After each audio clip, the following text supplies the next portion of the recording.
This is Rostra, the St. Theodore Guerin Junior Classical League podcast, where we bring the lessons of classical study into the light for the benefit of all.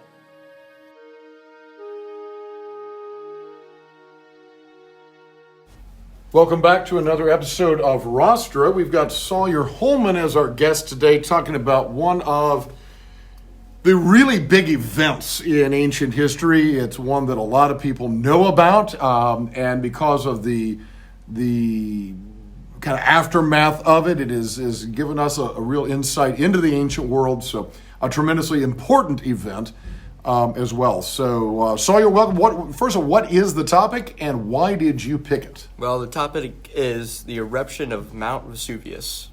So that's in Pompeii, obviously, and big eruption, okay. 16,000 deaths. We'll get some of those details. Why did you pick this as a topic? I picked it because I've always been really interested in natural disasters. Okay. And like the destruction they cause. And I got to say, it is fascinating, right? It's why you have these storm chasers, people who will, go out in their vehicles and track tornadoes and that kind of stuff. And even weather bureaus really use those people and the information they get from that. So we're always fascinated by the weather. And certainly this was a huge event. So you say this happened near Pompeii, which is a city. Mm-hmm. It is in Italy. And we say the eruption of Mount Vesuvius, that might imply what this is, but what was Vesuvius? Well, it was a volcano. Big old volcano in south central Italy, and this thing blows up. So give a little context for it. Maybe start us, give us, when did this happen? 79 AD. Happened in 79 AD. And, okay, well, no offense. I mean, volcanoes have been erupting all over the world for a long time. Not every single eruption is that significant. The Hawaiian Islands are formed by eruptions. And, so what's the big deal here? Why is this eruption so significant? Well, it was one of the first recorded eruptions in history that caused so many deaths. And that's really why it's known. So we've got that information about it. Now, if you didn't find this name, that's okay. But did you find out who wrote about this and who had the information about it? Yes, it was, I have it somewhere, something as small or... Yeah. Tony or... Pliny. So there were two guys, the name was Plinius, and we just spell it with a Y in English. We call him Pliny. There's Pliny the Elder and Pliny the Younger. And this was Pliny the Younger. Mm-hmm. And he kept very good information about this in some letters that he was writing. And so it's like having somebody's personal cell phone video of a tragic event. And I don't know if you've run across this in American history, but that fellow Abraham Zapruder, who was shooting film the day President Kennedy was assassinated in Dallas, Texas. It's like that. It's having this eyewitness account. So first of all, it's a big deal that, hey, we actually have information about it.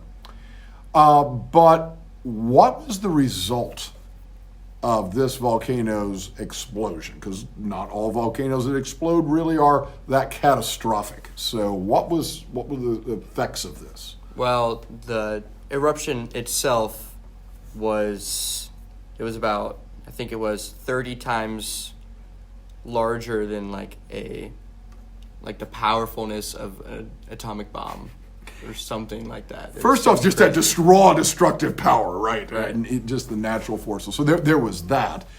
And then, of course, you were mentioning deaths, and we'll get to the people here in just a moment. And obviously this was a populated area.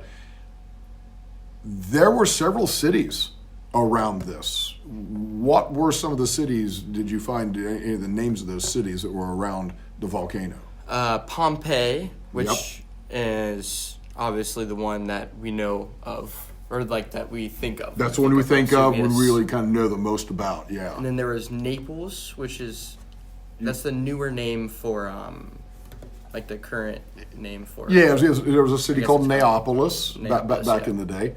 And there were two others that were destroyed called Herculaneum and Stabiae. So this thing took out a lot of territory.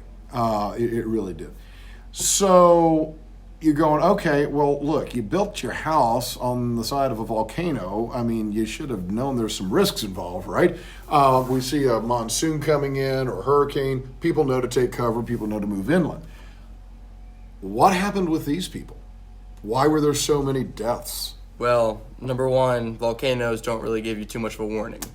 That's one of the tragedies of that particular phenomenon, right? And then that Mount Vesuvius, that particular volcano, has been very active. So it's not like it randomly just started rumbling, but it's been rumbling for a long time and been active. And there's only been 30 eruptions, even minor eruptions, in the past 2,000 years. So it wasn't expected, really. Okay. So you got these people, didn't realize what was going to happen, thing blows up. And most people, we think about volcanoes erupting, you're thinking, right, bright orange and yellow flames, and it's so hot it melts rock and turns rock into liquid. And, we're thinking of lava and all that kind of stuff. And certainly that spewed out and did do some of the damage, of course. That isn't really what got Pompeii, and I see you nodding your head there. What was it that really took out the city of Pompeii, as you said, the one that most people are familiar with? The toxic, smoke, cloud of dust and burnt ashes and all that stuff. Basically. Yeah, you have people trying to get out, and basically they're suffocating. Right. So you're exactly right. It's the toxic gases, it's the ash, it's the smoke inhalation, breathing that stuff, and they're dying that way. Now, other than Pliny's written account as an eyewitness of what was going on, we do have some more evidence of what went on. What is that evidence? Well, the actual ruins were preserved very well because of the dust cloud for some reason. Yeah. So you got the dust and ash, it just rains down on the city, and then little by little just starts piling up and buries the people, the animals, the wagons, the houses, everything gets buried. And then what happens? How do we even know this stuff is there? If this stuff is buried, like buried treasure, right? How do we know that it was there? Well, we didn't really. We discovered it. Right. For the longest time, people, at some point, obviously people knew there was a city there, and then over time, people forget that there was a city there. Grass grows, right? Next thing you know, the thing is just buried and people completely forgotten about it. And then over time, we started to dig and we've excavated. And what have we found as we started digging down through those layers of ash?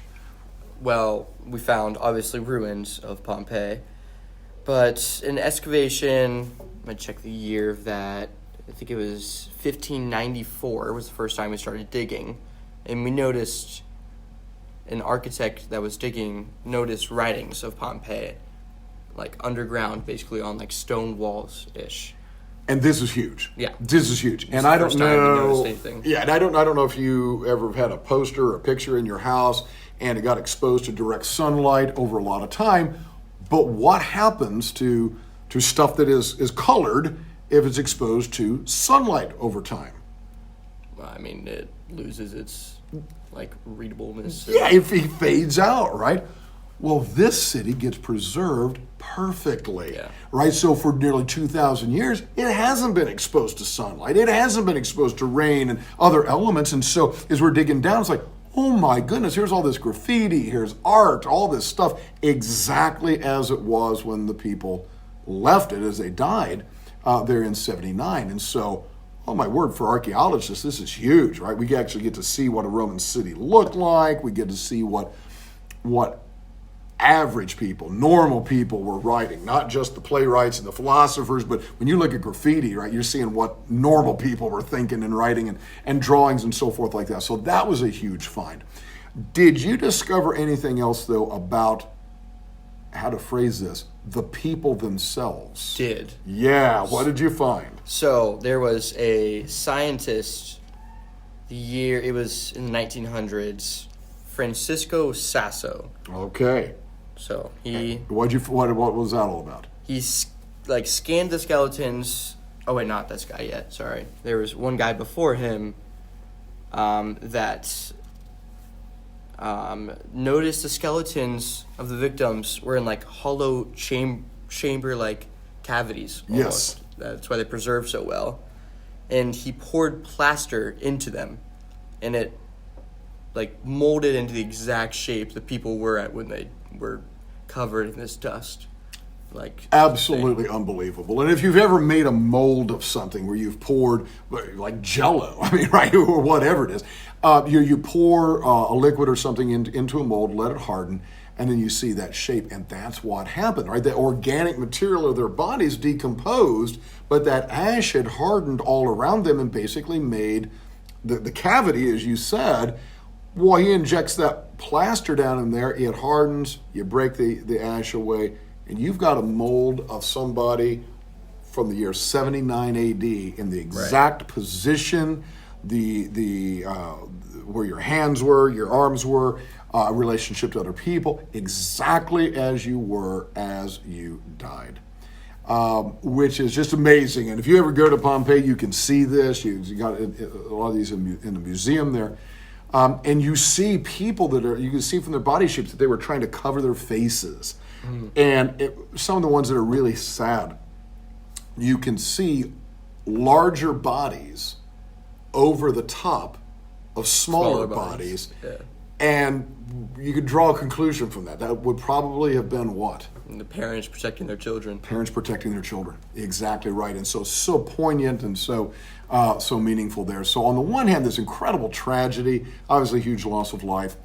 But then for us, the way it happened has given us that amazing and wonderful picture into to ancient history. So anything else about, I mean, obviously there's a lot of wonderful facts that we've already talked about here, but anything else that you think is really interesting or special that you want to make sure the listeners heard? Well, for the longest time, we thought that the Mount Vesuvius eruption killed all the people by like getting crushed by rocks or a lava just burning them to death. But after we figured out like the plaster thing where they were molded perfectly, it wasn't until like early 2000s where this is where Francisco comes in. He scanned the skeletons and he noticed that the sinus tubes had large plug of white powdery material. And what is that, or what is he determining that is? Well, he concludes that instead of an eruption where you think of lava like falling from the sky, right, that's where you get the cloud and smoke and dirt and all that stuff that just falls right onto them and basically suffocates them. Yeah, pretty horrible way to go, to be sure. Now, I will say this. You can go, you can tour it today, you can see the buildings, again, exactly as they were. So, Sawyer, thank you so much. That's absolutely fantastic, and I think folks are going to really enjoy this episode. Thank you for listening to Rostra. You may check out all our episodes on Spotify and follow us on social media at GuerinJCL. That's at GuerinJCL.